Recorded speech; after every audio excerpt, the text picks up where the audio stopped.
Ito, ipalagay ko ang kailangan ng taong bayan, kailang bata pa eh. Magaling itong si Mayor.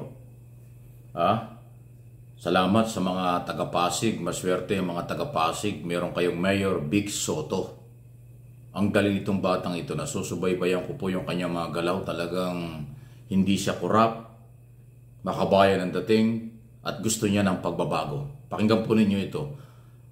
Empleyado niya, siya ang nagpasok sa City Hall, pero siya rin ang nagdisiplina. Kanyang pinahuli at pinakulong dahil nga ako sa maling gawain. Ang galing nito Sarap pakinggan pagkaganitong opisyal. Ng Office of the Building Official. Dahil humingi po siya ng 15,000 at mukhang hindi niya first time ito gawin. Para sa kaalaman po ng lahat, yung tao pong ito, kaibigan ko. Ako po sa kanya, ako po nag-recommend sa kanya na ipasok siya sa City Hall. Pero pinapatunayan natin, pinapakita po natin sa lahat na walang kaibigan dito. Pag may ginawa kang krimen, pasensya na, 4 years ko na po winawarningan ng mga empleyado natin. Mula sa lahat ng, lalo na client-facing natin, 4 years na naman ako nagsasabi na talagang maghihigpit tayo. Hindi naman siya yung una din na na-entrap at napakulong. Pero tama na. Huwag po ninyong kalimutan, hindi po ako normal na mayor. Hindi politika ang tinitingnan ko. Ang tinitingnan ko, at hindi rin ako interesado sa mga achievements ko, ganyan. Hindi ako masyadong concerned dyan. Ako naniniwala ako, tuwing ko ang trabaho ko araw-araw, darating yun yung mga achievements na yan. Darating yun, pero hindi ko yun iniintindi. Ang goal ko lang, at kaya ako tumakbo bilang mayor, at kaya ako naging mayor, at kaya ako tumakbo ulit ng second term para mayor, dahil ang pangarap ko, ang goal ko dito, ay pagkatapos ng term ko, kung maka 3 terms man ako, bahala na ang Diyos, pero pagkatapos ko bilang mayor, mas maayos ang iiwan kong LGU. Mas mahirap nang maging korap.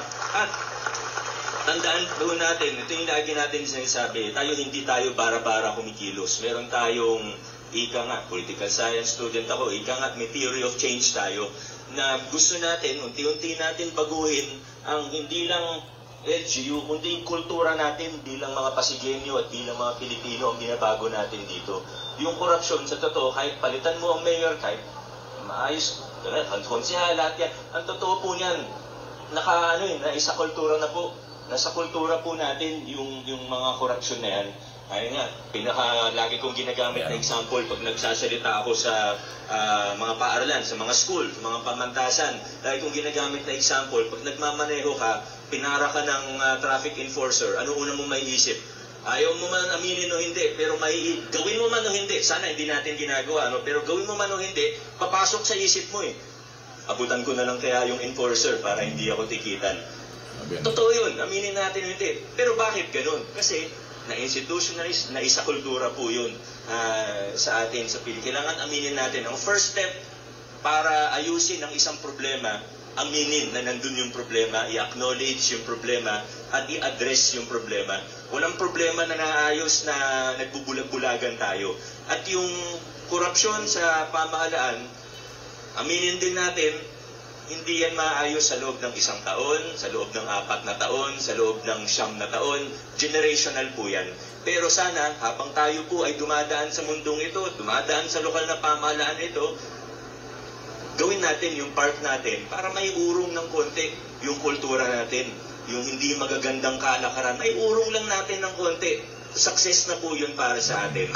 At sa mga kawani po natin na gumagawa pa rin ng mga kalokohan, ako proud ako sa ating lokal na pamahalaan. Kasi totoo naman na kahit i-acknowledge natin o hindi, ang totoo po niyan, yung mga lumang kalakaran na hindi maganda, yung mga corrupt practices, karamihan naman po talaga ay tumigil na. Karamihan sa mga empleyado natin ay aligned dun sa prinsipyo. Yun, ang sample ho ng leadership. Good governance. Yung ginagawa po ni Mayor Vico Soto ng Pasig City. Alam nyo, mayaman ng Pasig City. Naalala ko yung unang speech niya nung pagkatapos niya ng first 3 years, yung term niya, ng isang term niya. Sabi niya, nakatipid ang pamahalaan ng Pasig ng 2.5 billion sa korupsyon. Ibig sabihin, ganun kalawak ang korupsyon ng mga nakaraan, pero nang siya ay dumating dyan, nabago. At itong sample na kanyang ginawa. Siya yung nagpasok ng tao, siya yung nagrekomenda daw, kaya naging empleyado, pero gumawa ng pagkakamali sa halagang 15,000 pesos, tinuluyan niya, inintrap, kinasuhan, tinanggal. Yan ang political will na totoo. Alam mo, nanghihinayan ko dito kay Mayor. Ito si Mayor, kung ito, ang mga galaw nito, sa tuwing mag-speech siya sa harap ng publiko sa Pasig, namomonitor ko rin kasi naghahanap din tayo ng mga, sabi natin, may potential or may prinsipyo, may pwedeng gawing national official ng bansa kung qualified, kung may qualification na. Isa ito eh. Enough yung kanyang qualification. Maganda ang pinag-aralan niyan. Kaya lang ang problema niya, bata pa. Yun ang problema. Kulang pa sa tamang edad. Kasi kung tatakbo kang senador, vice president o president, lalo kung presidente ka, dapat na at least 40 years old, 45 years old. Ay bata pa yan eh. So kahit na umabot ng 2028, hindi pa rin siya pwedeng magpresidente or vice president. Ang kanyang tatakbuhin, pwede lang siguro siya kung senador. Sayang, ano ha? Ito yung, sa tingin ko, aking personal na pananaw.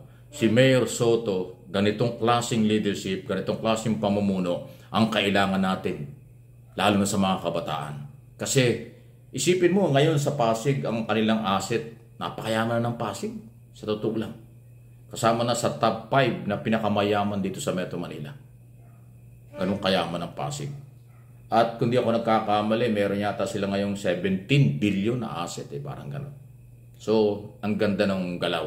Kaya maswerte yung mga taga-Pasig. Mabuhay kayong mga taga-Pasig.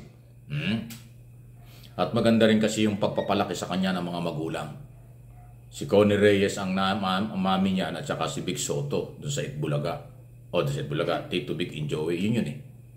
So, ayun po. Ang ganda. Sana po ay maging huwaran ito sa lahat ng local executive. Sana po ganyan. Political will na totoo. Walang kaibigan. Pag nagkamali ka, tinulungan ka. Pero pag nag-abuso ka, nagkamali ka, mananagot ka sa kanya. Hindi ganun kadali yun. Ikaw, tao mo, kaibigan mo. Hindi mo naman dadalhin sa City Hall, i-recommenda sa posisyon. Kung hindi mo kakilala yan eh. Nirekomenda niya, nakatanggap. Pero nagkamali. Entrapment operation sa halagang 15,000 pesos na hiningi. Ganyan ang kailangan natin. Sana dumami ang katulad niya. Sana ito ay maging halimbawa sa ating lahat ng government official, local or national, na mahalin ng totoo, pagmalasakitan ng totoo, ang pera ng bayan, ang ating gobyerno, ang mamamayan. Huwag abusuhin kasi yan ay para sa bayan. Ang legacy niya ay malinis ang Pasig, maiwan ang Pasig ng maayos, may pera at walang korupsyon. Ayan ang maganda. Ay kung yan ay magiging national official pagdating ng araw, kung hindi magbabago. Abay, may pagkakataon. Sabi ko naman sa inyo huwag tayong masyado nagpapapaniwala sa mga traditional politician. Maraming kabataang matatalino, magagaling, may tunay na sakripisyo at pagmamahal. Marami yan. Asahan natin. Marami tayong madidiscover. Huwag tayong umasa sa iilang pangalan. Lalo na yung mga traditional politician. Papalit-palit lang, wala namang nangyayari sa buhay natin. Subukan natin ang bata at bago pagdating ng tamang panahon.